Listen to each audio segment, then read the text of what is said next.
It was supposed to be a joyous day, a celebration of my son Dylan's marriage. But it turned into something far different.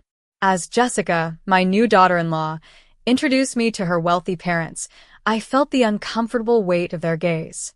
Robert Reynolds, her father, stared at me with recognition. Then, his voice sliced through the chatter. "Aren't you Emily Turner? The one who bought my company?" The room went silent, and I froze. I had been invisible for so long. Not anymore. My name is Emily Turner. For 15 years, I perfected the art of blending into the background. I was a widow living modestly on my late husband's pension, nothing more than an ordinary woman in ordinary clothes.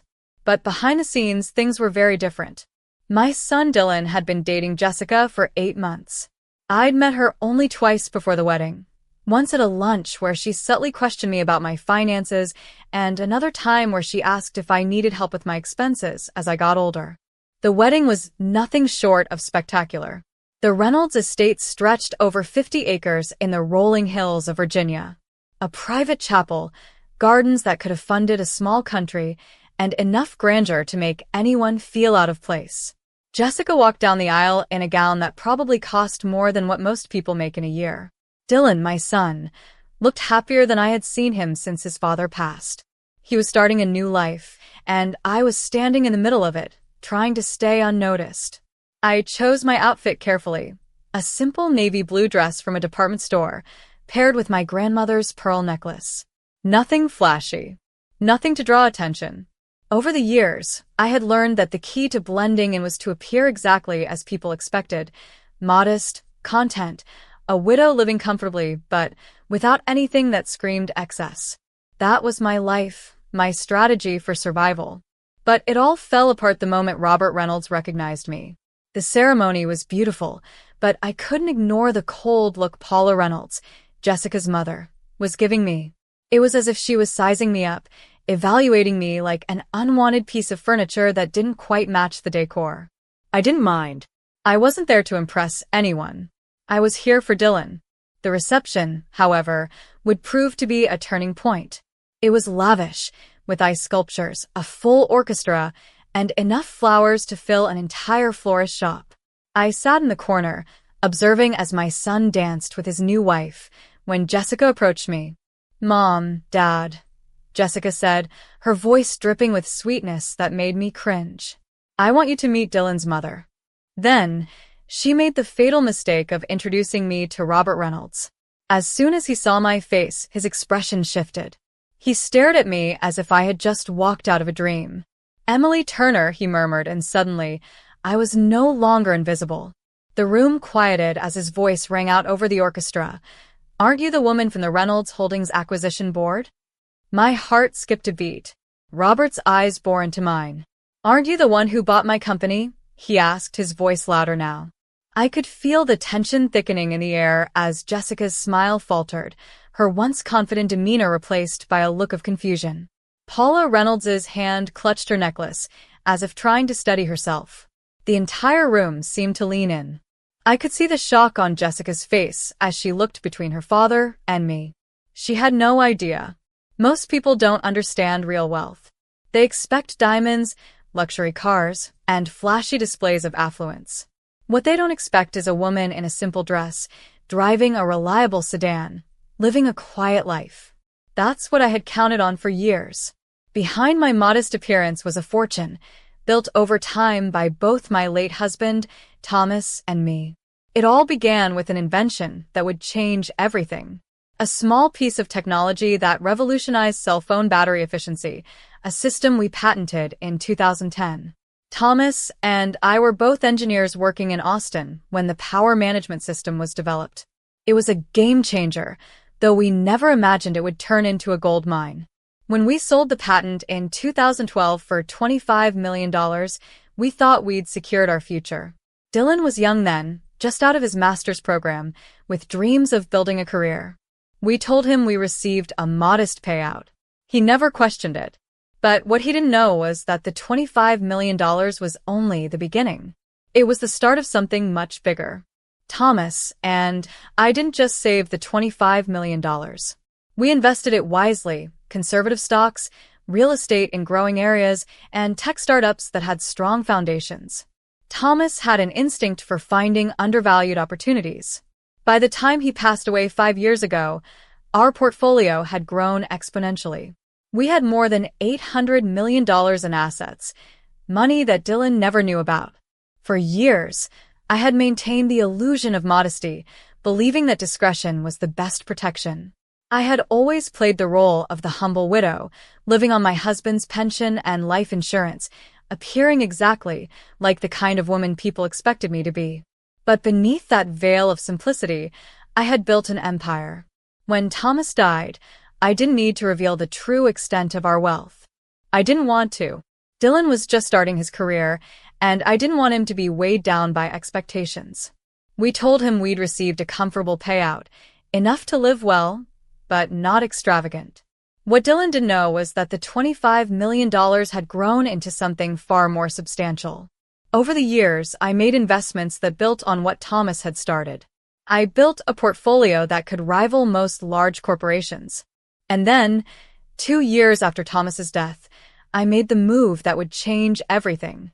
I used part of that fortune to acquire Reynolds Holdings, Jessica's father's company, when it was on the brink of collapse.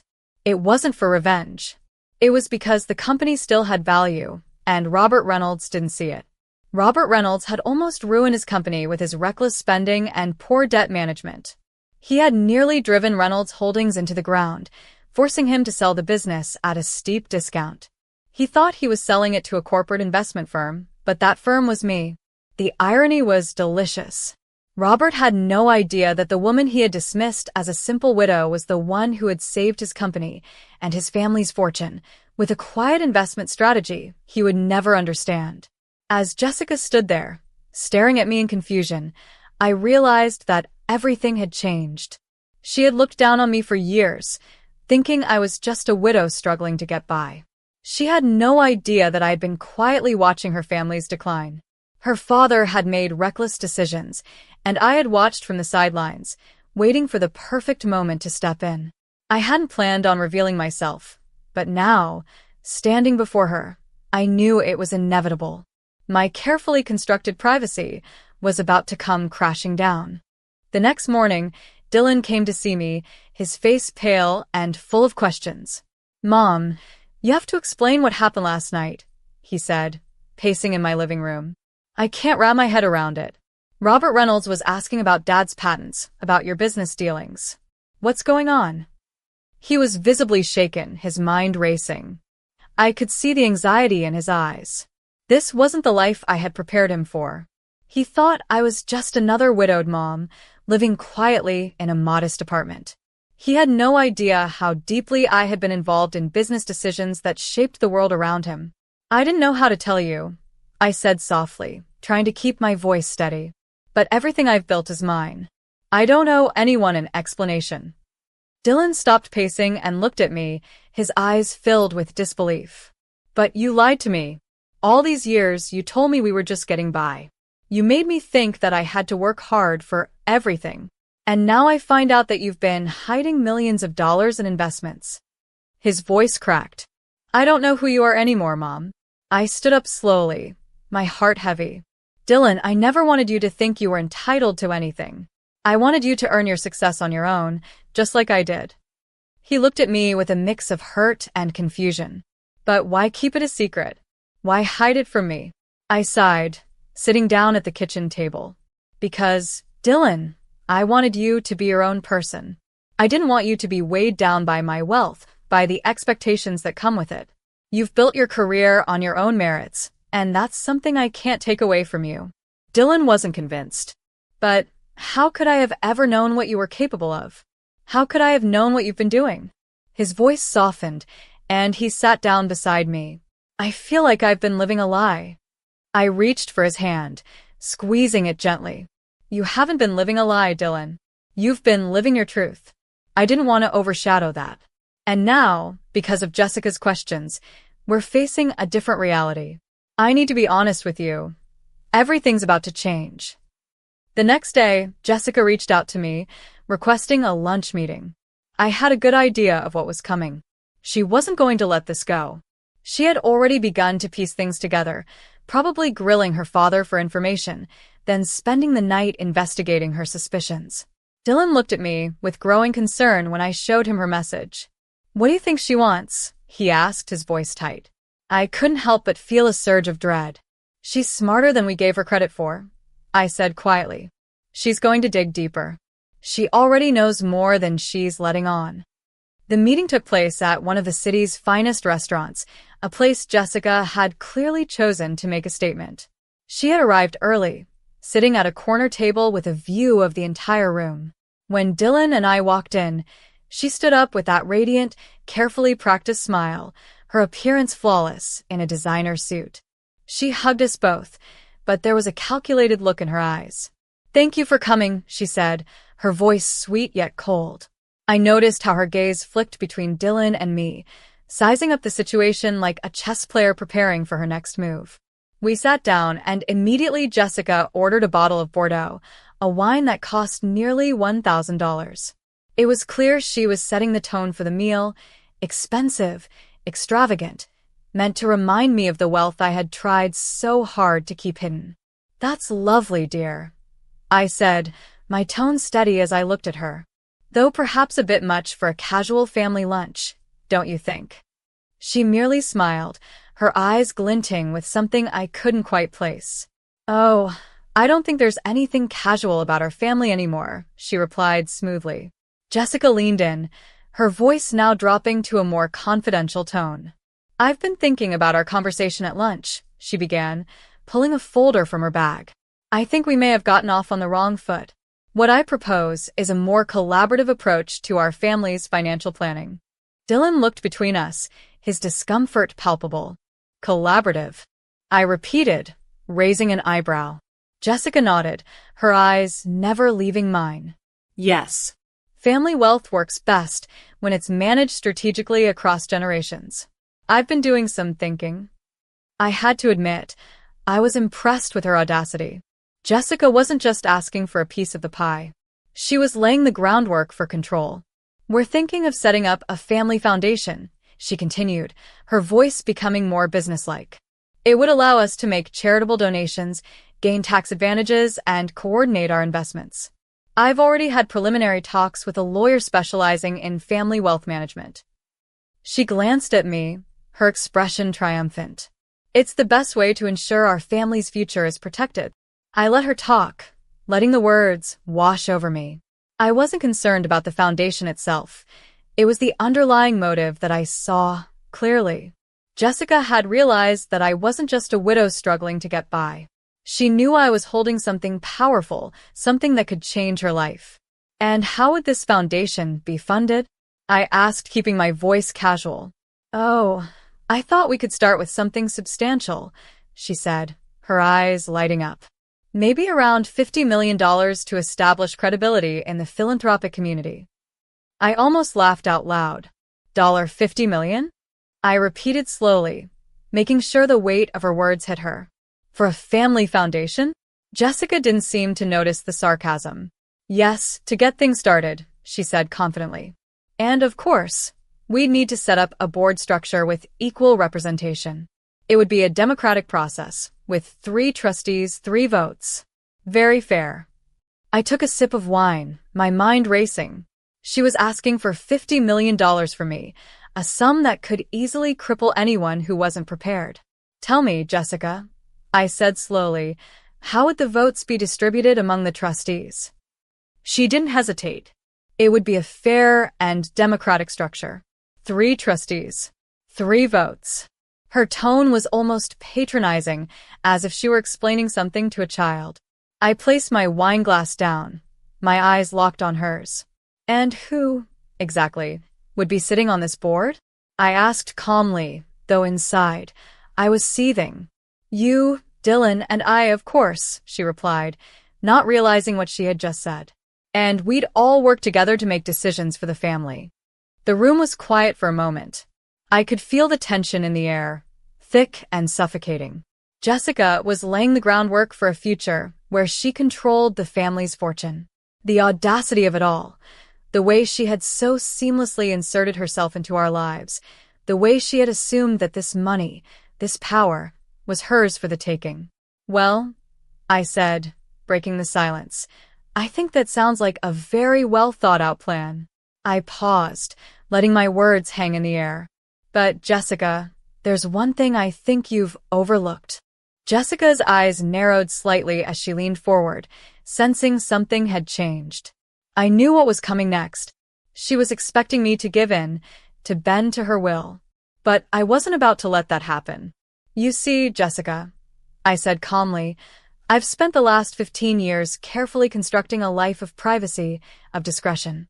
I've kept my investments under the radar for a reason. And I have no intention of handing control over to anyone, especially someone who's only just learned the truth about who I am." Dylan looked between us, still confused but beginning to sense the growing tension. "Mom," he said, his voice quieter now, "what do you mean? What's really going on here?" I could see the realization slowly dawning on him. For the first time, his mother's carefully guarded secrets were being dragged into the light. "Dylan," I said, my voice firm, "there's something I need to show you. Something that will make it all clear." I reached for the folder I had prepared earlier, the one that contained all the information I had gathered in response to Jessica's actions. Slowly, I opened it and laid it on the table in front of her. Jessica's face turned pale as she saw the documents, private investigation reports, records of her recent inquiries, and evidence of her efforts to trace my wealth. "What's this?" she asked, her voice trembling now.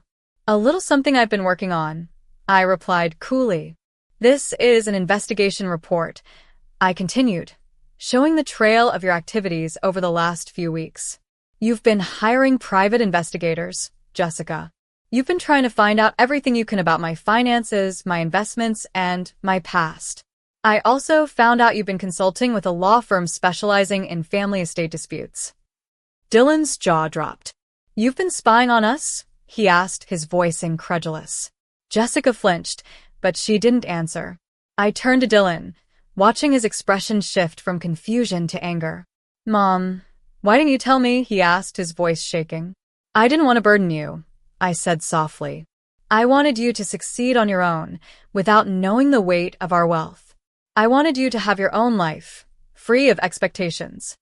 I saw the hurt in his eyes, the same hurt that had been there when he first learned the truth about me.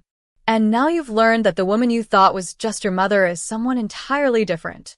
Jessica sat back in her chair, her face flushed with embarrassment. "I didn't mean for it to go this far," she said, but her words rang hollow. I could see the calculating look in her eyes, the same one she had worn when she first introduced me to her parents. "You didn't mean for it to go this far?" I repeated, my voice rising. "You've been trying to manipulate our family for your own gain. You married my son for his connections, not for love." Her mouth opened and closed, but no words came out. Dylan looked between us, his expression one of disbelief and pain. "This is insane," he said, his voice breaking. "Why didn't you trust me enough to tell me the truth?" His words hit me harder than I expected. "I trusted you, Dylan," I replied, my voice thick with emotion. "I didn't want to risk losing you. I didn't want you to think I was controlling your life, making decisions for you. I wanted you to make your own choices." He shook his head. "But this isn't a choice, Mom. You've kept me in the dark for so long, and now I'm left to pick up the pieces." I stood up, the weight of the situation pressing down on me. "This isn't just about secrets," I said, my voice steady, but filled with finality. "This is about Jessica's greed. It's about her using her marriage to Dylan as a stepping stone to a lifestyle she doesn't deserve. And now, she's trying to leverage our family's wealth to make it all hers." Jessica's eyes narrowed, but she didn't speak. I turned back to Dylan. "I'm sorry, son. I should have told you the truth sooner. But now you know what kind of person your wife really is." Jessica's calm facade was starting to crack. "You're wrong," she said, her voice shaky. "I love Dylan. I married him because I thought we had a future together." But her words didn't ring true. "Jessica," I said, my tone softer now, "if you really loved him, you wouldn't have tried to manipulate him like this. You wouldn't have built your entire marriage on a lie." Dylan stood up, his face set in a hard expression. I don't know who you are anymore, Jessica, he said quietly. I thought I knew you, but now I see who you really are. The silence in the room was suffocating. Jessica's composure had completely shattered. You don't understand, she said, her voice frantic now. I did this for us. For our future. I thought if I could secure a place in this family, everything would be easier. I didn't mean for it to get this complicated. But the damage was done. No, Jessica, I said, my voice steady. You didn't do this for us. You did this for yourself. And now you've exposed your true intentions. Dylan's face was pale, his hands shaking as he stood by the window, staring out at the city below. I could see the anger and betrayal in his eyes. I can't believe this, he muttered to himself. I've spent my whole life working hard for everything I have, and now I find out that everything I thought I knew about my family was a lie. His voice cracked, and I could see the hurt etched deeply into his face. Mom, I don't know who to trust anymore. I walked over to Dylan, placing my hand gently on his shoulder. Dylan, I'm sorry. I should have told you everything sooner, but I didn't want you to carry the burden of our wealth. I didn't want you to feel like you owed anyone, especially not me. He turned to face me, his expression softening. I know you were trying to protect me, Mom, but you didn't have to do it like this. I'm not a child anymore. I'm a grown man, and I deserve the truth. I nodded, my heart heavy. You're right, and I'll never hide anything from you again. Jessica was still sitting there, her eyes darting between Dylan and me, unsure of what to say next. But I wasn't going to let her off the hook so easily. You've made your bed, Jessica, I said coldly. And now you're going to have to lie in it. You thought you could manipulate our family's finances to suit your needs, but you've underestimated me. And now you're going to pay the price. She opened her mouth to protest, but I held up my hand. No more lies. No more games. Dylan looked at me, his expression conflicted. Mom, he said softly, what are you going to do about this? I looked at Jessica, who was now visibly shaken, her mask of composure slipping away. I'm going to make sure that she doesn't destroy what I've built, I said firmly. I'll protect our family, Dylan. No one is going to use us like this again. I could see a flicker of understanding in Dylan's eyes. I don't want to lose you, Mom, he said, his voice full of emotion. But I also don't want to lose myself. Jessica's face was pale, and for the first time, I saw fear in her eyes. You can't do this, she said weakly, her voice almost pleading. You can't just shut me out. We're family now. You have to work with me. But I shook my head, my resolve firm. You're not part of this family, Jessica.